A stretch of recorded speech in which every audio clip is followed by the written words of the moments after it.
What's the best business to start if you are a total newbie, total beginner to online business? What should you do and how should you do it this year? I'm going to answer this question in this video by talking about what I would do if I were starting all over. If my six-figure online business completely went away, what would I do to completely start over and rebuild? I'm going to give you step-by-step, practical, tangible steps that you can take to build your first online business if you're totally new to the process. If you're new here, my name's Lane. This is my channel. I love to help digital entrepreneurs start and grow passive income style online businesses. So if that's what you're into, be sure to leave a subscribe and go to lanesebring.com/super simple. You can pick up my free super simple guide to your first $500 online. This is the best companion that you could get to this video because in this guide, I'm going to walk through the steps to take to start an online business as a beginner. And that's what I'm doing in this video as well. So between the guide and the video, you're going to have everything you need to get started. So go to lanesebring.com/super simple, and that's totally for free. All right, so the first thing that I would do is I would decide what type of online business that I want to start. Now, there's a few options out there,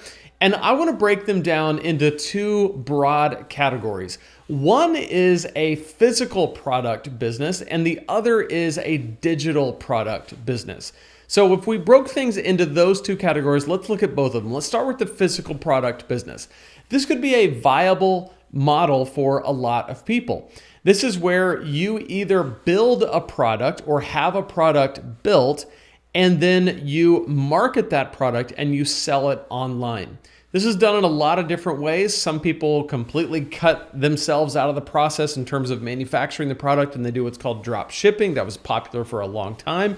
Or people create an entire brand and start a physical product business that's shipped direct to consumer. And both of those things are fine. It's just that if you're a total beginner to the process, it can be very difficult to try to figure out what product do I build? How do I build it? Where do I get started? Do I white label someone else's product? Do I make my own? What are the liabilities of people actually getting a physical product from me? What kind of insurances do I need? What kind of liability am I having?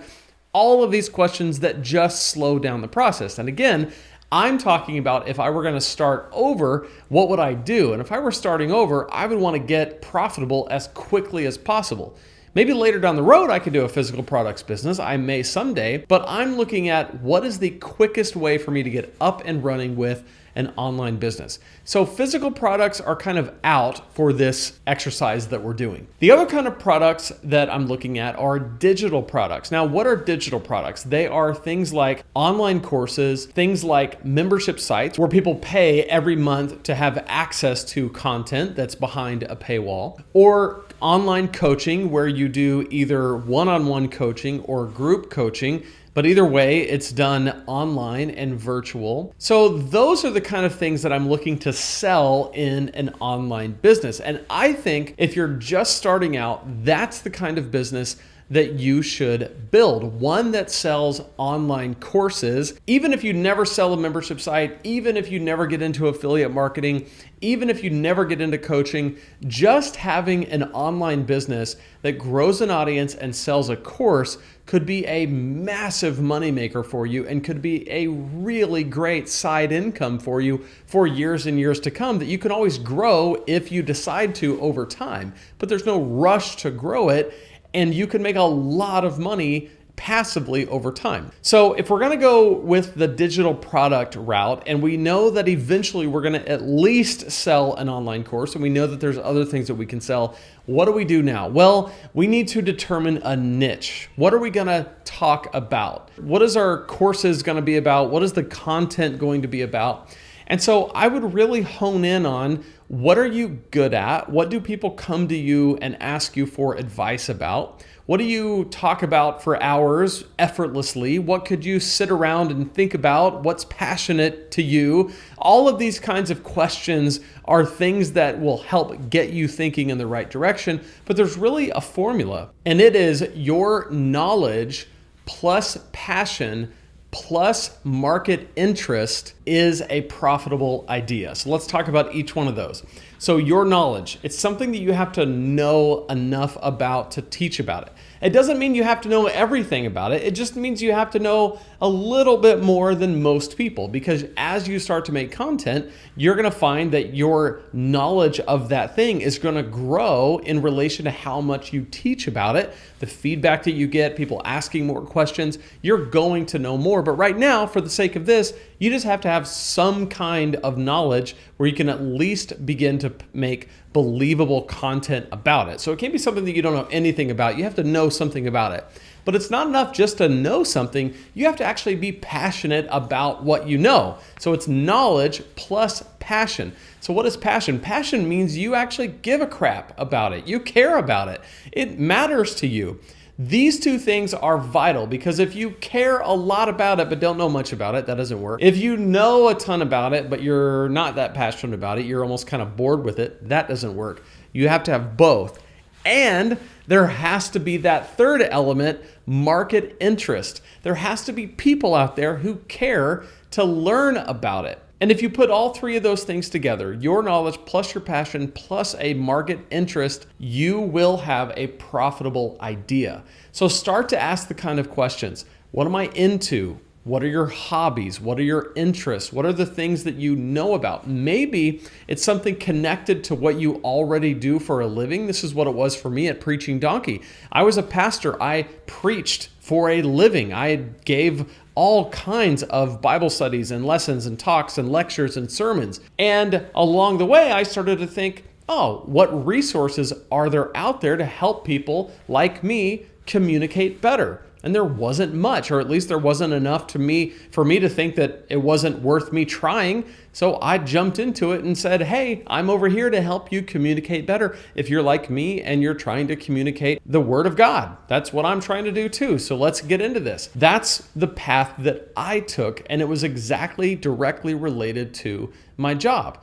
Some people, it might be completely unrelated. Maybe you're an engineer, but you want to teach people about gardening because that's what you're into, or lawn care, or fishing. It doesn't really matter what it is as long as you have a knowledge about it and you have a passion about it and someone out there is interested. At least enough people are interested so that there's market interest. Those three things together form a profitable idea. So the first thing you need to do is figure out your idea. The second thing you need to do is start making content about it. So if it were me, I would get on 2 platforms right now, and 2 platforms only. The first one would be YouTube. The second one would be TikTok.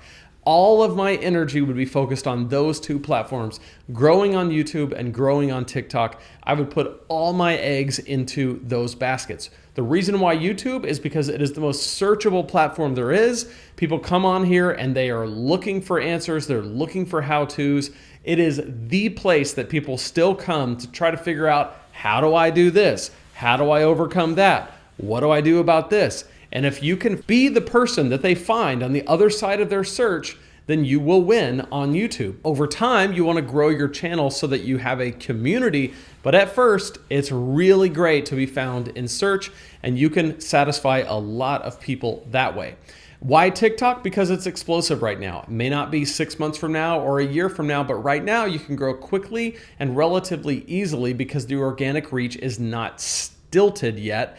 And you can really grow a large audience very fast. Now, on those 2 platforms, the key is to make sure that you have a lead magnet that brings people from that content to your email list. I've done a whole lot on my channel about email marketing, a whole lot on my channel about lead magnets. If you go to my playlist on this channel, you can look for Email Marketing Magic. That is a playlist that I made about email marketing, obviously, Email Marketing Magic. I also have stuff about lead magnets. So if you don't know what any of those words mean, just go to those playlists and watch through them. But essentially, I want to take people from my content on YouTube or on TikTok to my email list, and I'm going to do that with my lead magnet. Then I would build a simple email funnel, and I would start to offer coaching. The first thing I would offer is coaching. And the reason why is because I haven't built my course yet. We just started, right? I've just restarted. So I would build my funnel around,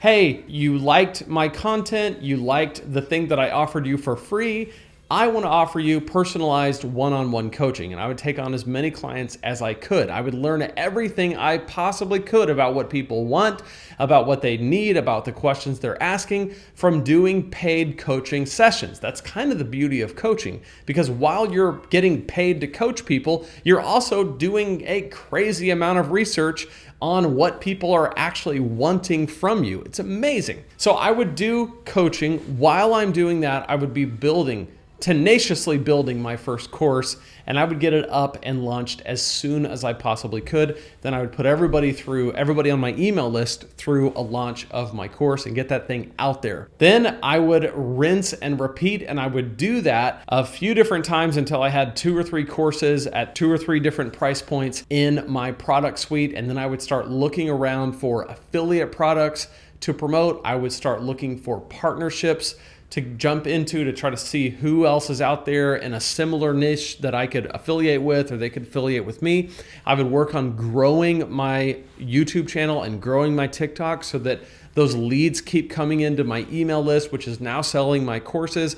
And really what we're looking at is this is about a 1 year to 1.5 year process, everything that I just laid out there. But I would get started on it like right away. That's what I would do if I were restarting. And I think it's the best thing for people who are completely new to online business to do, to get going right away with your online business. This is a proven process that I have not only done twice now in 2 different businesses, but I've taught literally hundreds of people and coached dozens personally through this. And it just works. So there you go. That's what I would do. If you want some help, check out my free guide, lanesebring.com/super simple. And check out this playlist right here. It's the one I referenced earlier. It's called Email Marketing Magic.